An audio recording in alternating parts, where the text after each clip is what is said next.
Headquarters of Herbalife in the US, and she has a PhD in physical activity, nutrition, and wellness from the Arizona State University. She has her MBA from the University of Southern California. She took her MA in kinesiology, sports psychology from the University of Washington. And mind you, she's very young when you see her later, very young and very pretty. And then she has her undergraduate BS psychology at the University of Washington. And during that time, she was also a 4-year member of the varsity team. She used to be with the rowing team. Okay. And then of course her postdoctoral research was done in UCLA. And then she's a professor in exercise physiology at the California State University in Los Angeles. And of course, our director for sports, performance, and education at Herbalife Nutrition, Dr. Dana Ryan.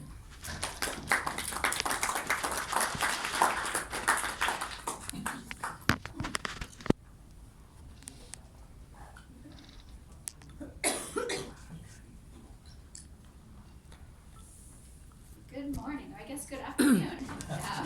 Good Sorry, morning. I ended late last night. I'm not exactly sure what time it is. But thank you guys so much for having me. It's really an honor to be back here in the Philippines. I was here 2 years ago, and it was an amazing experience, so I'm happy to be back here again.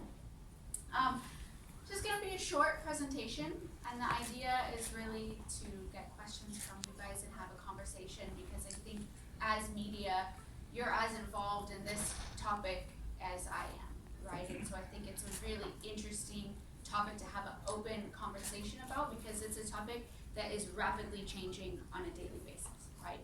Media today is not what media was 6 months ago, certainly not what it was a year ago or 5 years ago. And so it's an ever evolving and rapidly evolving topic. So I think it's something that's very interesting to have a real discussion about.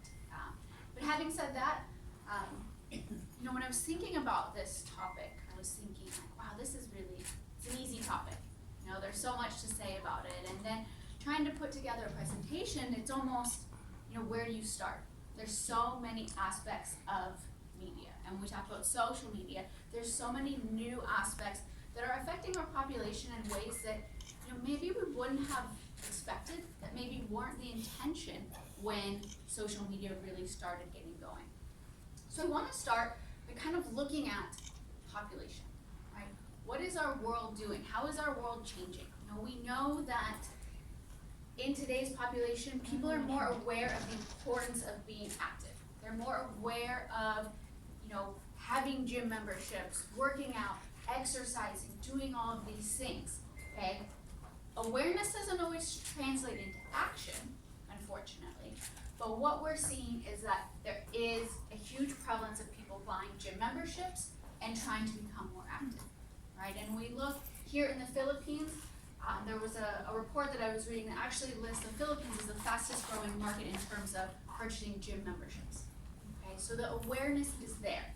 If we look at sports nutrition, that's also the fastest growing segment in the nutrition market, right? So if we look at year-over-year growth rates around the world, we're seeing a tremendous rise in sports nutrition. Okay, so again, people are aware. They know they need to be active. People are buying products, right? So they're engaging in sports nutrition. They're engaging in things related to a healthy, active lifestyle. But is it working, right? So if you look at this map, what this is showing us is the percent of the world's populations that are either overweight or obese, okay? What you see is the United States and Mexico are typically number 1 and 2 in terms of rates of percent of the population that are overweight. Obviously, coming from the United States, this is not something that we're proud of, but it's not getting better around the world.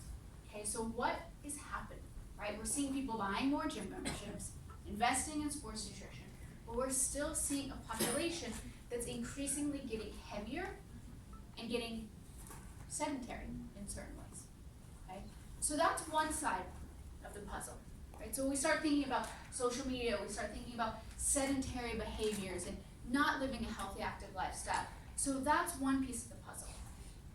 But then we go on to the other aspect.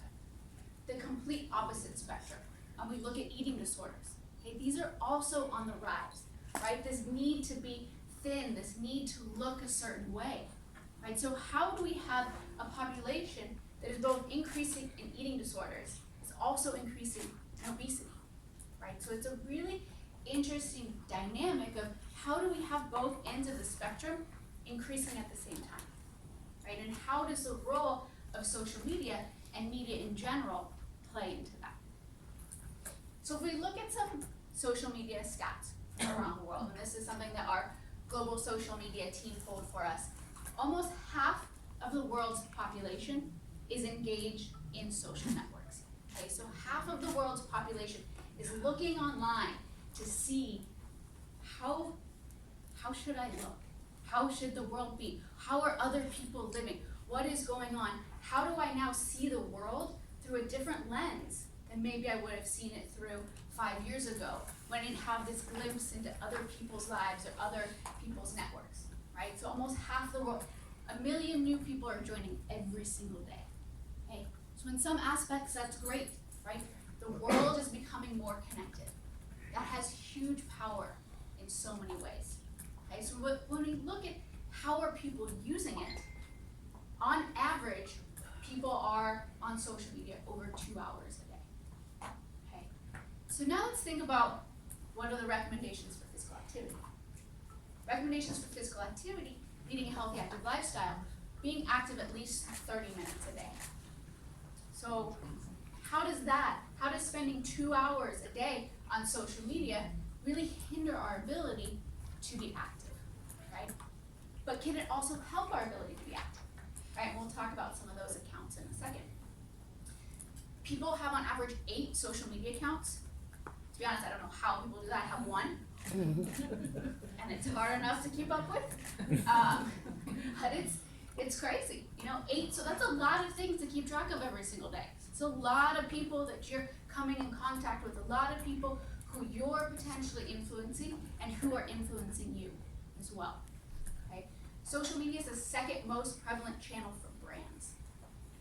And that's a really interesting thing, and we'll talk about that in a second, is that how are we being influenced by brands without necessarily knowing it, right? The role of influencers has really started to play a huge role in how people make decisions on a daily basis. Okay, and here in the Philippines, people are spending an average of 10 hours a day on the internet.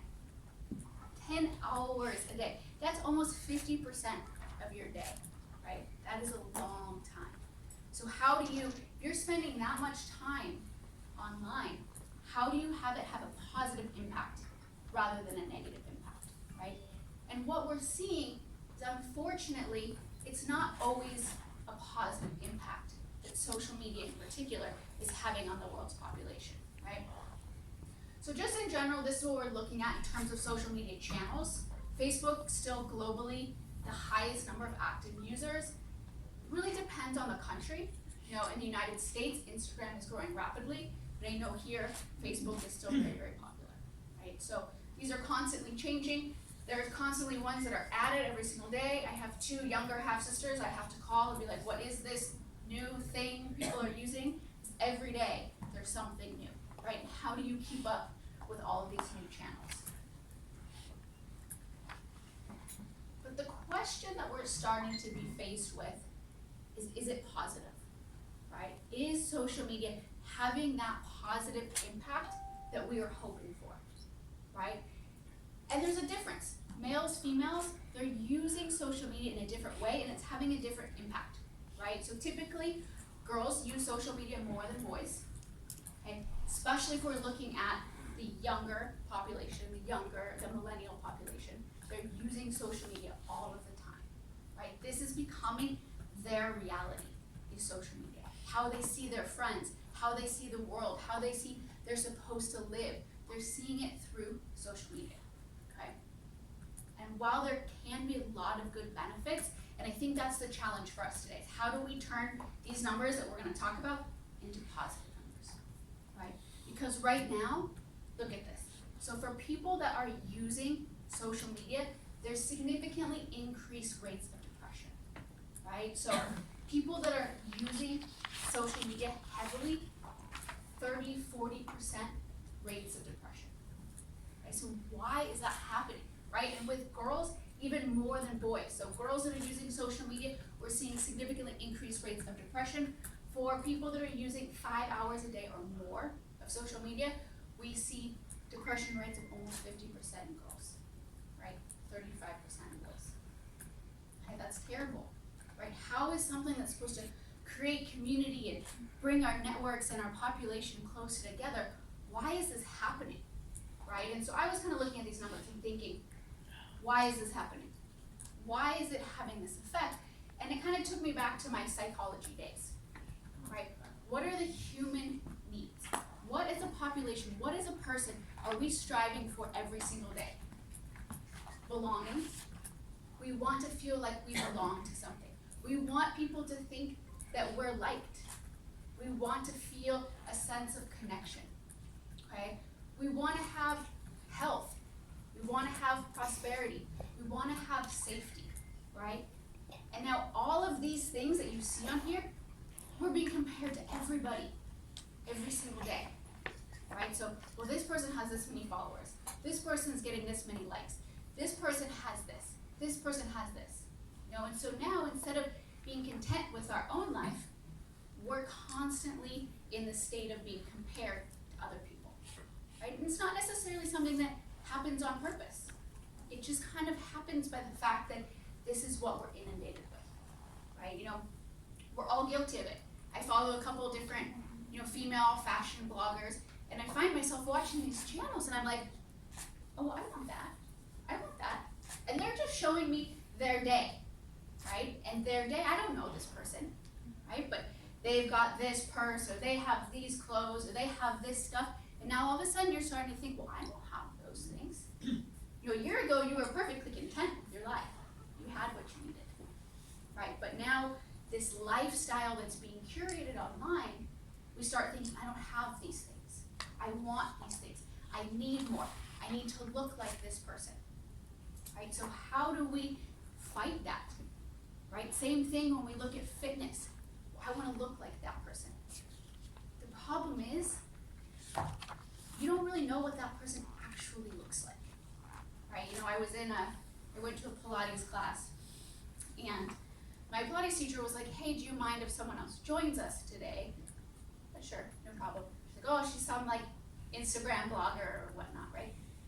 So I looked her up before class, I was like, oh man, like, I'm gonna be like super out of shape, like this is gonna be terrible, I'm gonna be embarrassed in this class. And then this person shows up and I'm like, wait a minute, like that's you and that's you. Like you don't look anything like what you look like online. Oh, like I was like looking at pictures, like afterwards I went back and looked at pictures, I was like, huh, interesting, right? Interesting what filters can do and what angles can do and all of this stuff. And I'm like, wow, like Photoshop, exactly. We just don't know, right? And we're basing our happiness off of watching these accounts and seeing these people and saying, I have to look like this, right? And I don't look like this. Well, you know what? They also might not look like that, right?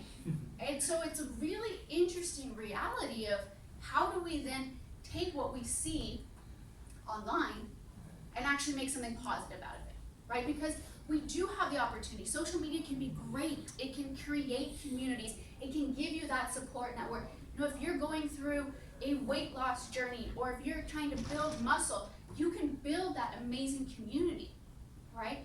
But you have to be very conscious of it because it's so easy to fall into this trap of, you know, what we see online, right? And what we see online has become very superficial on both ends, right? You see people that look super thin or look super fit that might not be. And now we've also kind of created this other aspect, this idea of the body positive movement. I don't know if that has caught on here. Yeah.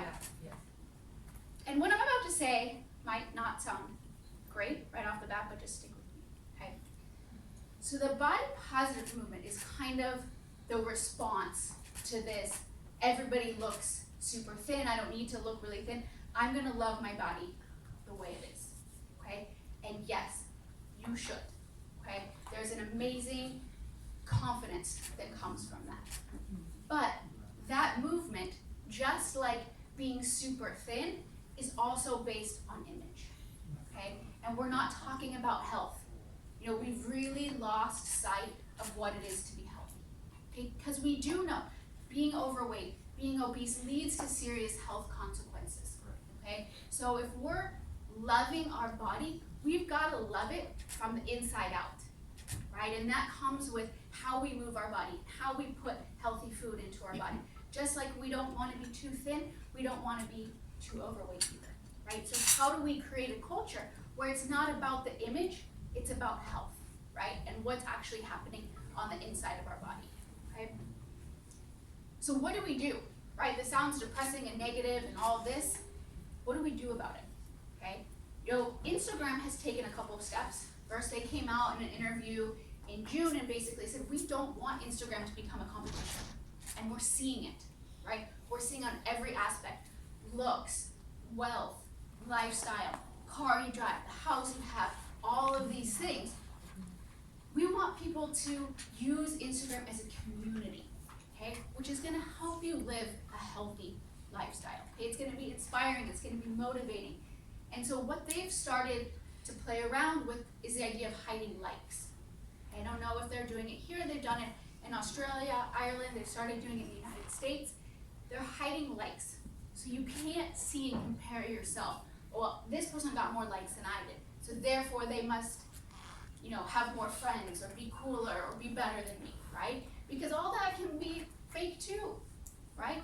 You can buy likes, you can buy followers, you can buy all of these things, and it's not necessarily reality, right?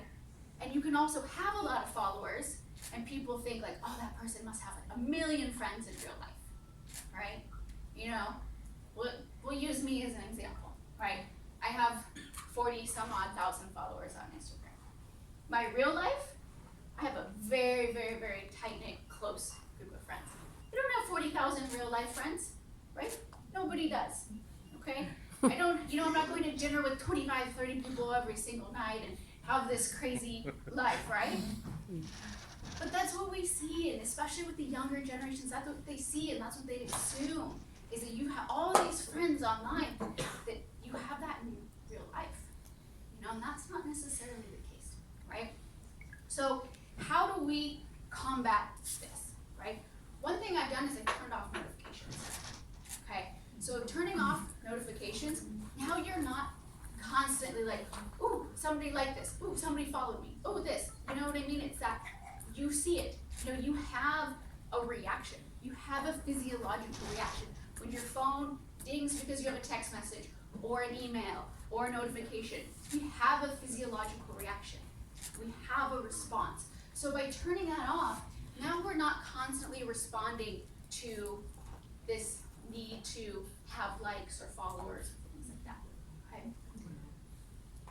Following people you know can make a big difference, right? Because you more or less know their reality, right? When you start following people that you don't know, which there's some great accounts, and we'll talk about them in a second, you know, you don't know their reality.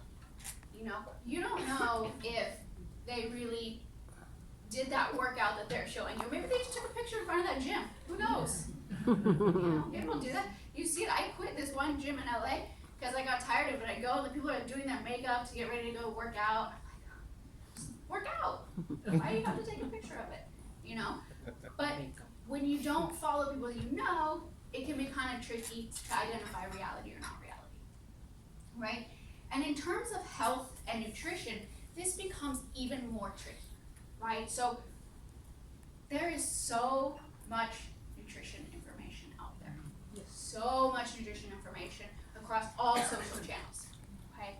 And there's some great information out there, and there's some terrible information out there, okay? There's a lot of information that's very trendy, that's not backed by science, but may seem like sexier or cooler than what's backed by science, right? And this is where we can kind of run into problems, is that if you create really great content and beautiful pictures and interesting things, a lot of times you have that influence, even if you don't have the knowledge, right? And so I always suggest if you're following someone for nutrition advice or health or fitness advice, you want to look for people that have credentials, right? Be a registered dietitian, have a PhD or a medical degree or something in that field, right? And kind of jumping to the bottom of that list, also following health organizations, okay? Places where you're gonna get good information that's backed by science, okay? Be wary of those people that are pushing trendy diets and quick fixes, right? We see it all the time, right? Just eat this, do this, and then overnight, you're gonna look like this, okay? That leads to issues, right? That leads to depression and all these things because you think like, oh, I'm just gonna take this pill and then tomorrow I'm gonna look like this person.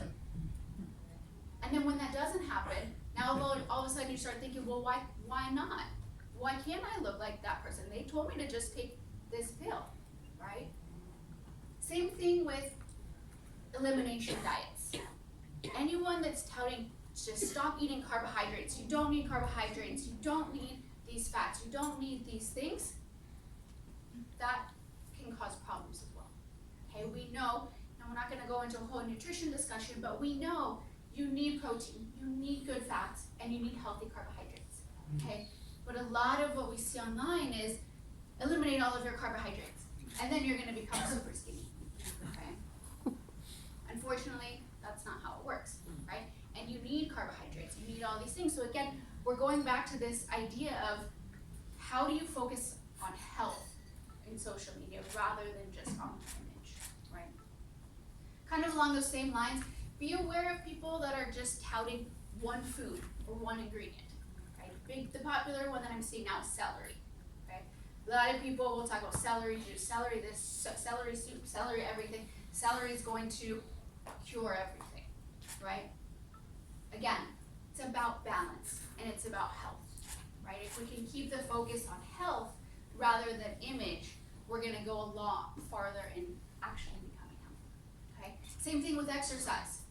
People that say, oh, you just need to do this one type of squat and then you're gonna look like me, or you just need this one piece of equipment, or just buy this or just buy that. Again, it's about balance, right? If you're just focused on one thing, you're probably not gonna get the health results that you're looking for, okay?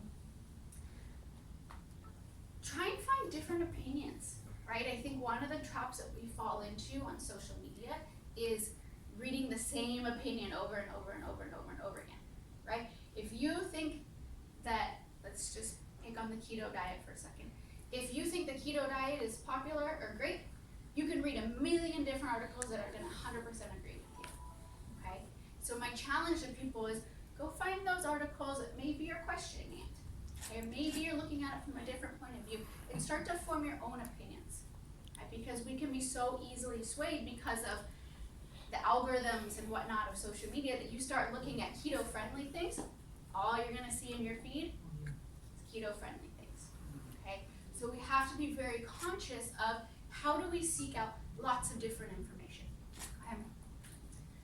Try and follow accounts that focus on health, right? So motivate you to get up and be active rather than just take a pill, right? How do you follow accounts that are encouraging you to do exercise every day? Even if it's just simple squats and walking and push-ups and little things like that, follow those accounts that are focusing on your health, your heart health, your overall well-being, mindfulness, wellness, those sorts of things, right? Rather than your size, okay, or your weight.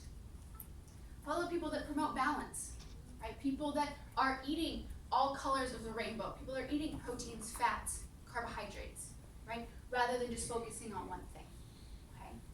So there's lots of ways to still remain healthy, but it's really, we kind of have to take the responsibility and know that it's very easy to kind of go down this rabbit hole of following accounts and being surrounded by stuff that's only focused on image and not overall health, right? Because we know as a society, we see an increased risk in eating disorders and we see an increased risk in obesity, okay? So how do we take social media and actually turn it around and help, right? How do we actually turn those statistics around rather than seeing increased rates in obesity because we're saying it's okay no matter what, you know, or you can't be too thin, or you can't be too this, or you can't be too anything, right? How do we focus on health, right? Because the reality is that there is so much information out there, and there is a lot of really great information, and there's readily available information. So how do we actually harness that? Okay, so it's really possible to curate what we see on a daily basis, to be involved in supportive communities, okay, to be part of groups that actually help build you up, that make you feel better and encourage you to live a lifestyle that's going to make you the best version of yourself. And so it can be hard, but I think as media or people that are involved in media, we have a responsibility to make sure that we're putting that really positive information out there, you know, and putting out information that looks at both sides of an argument, right? You know, we've kind of talked about social media only, but we see it in regular media, other aspects of digital media. We see it in documentaries. You know, there's a lot of documentaries out right now that I've watched lately that are so painfully one-sided, you know, but are very, very well done. So you watch it and you think, oh, okay, I need to do this, this, this, and this, without necessarily realizing the data is cherry-picked. It's only looking at one side of an argument. It's not giving you the other side of an argument. And so, you know, it's very easy to be caught up in things these days that are one-sided that we don't realize, you know? So it can be a challenging time, but it's also a time where we're incredibly connected and we have the opportunity to really make a positive difference by being involved in creating communities that do create change in a positive way. So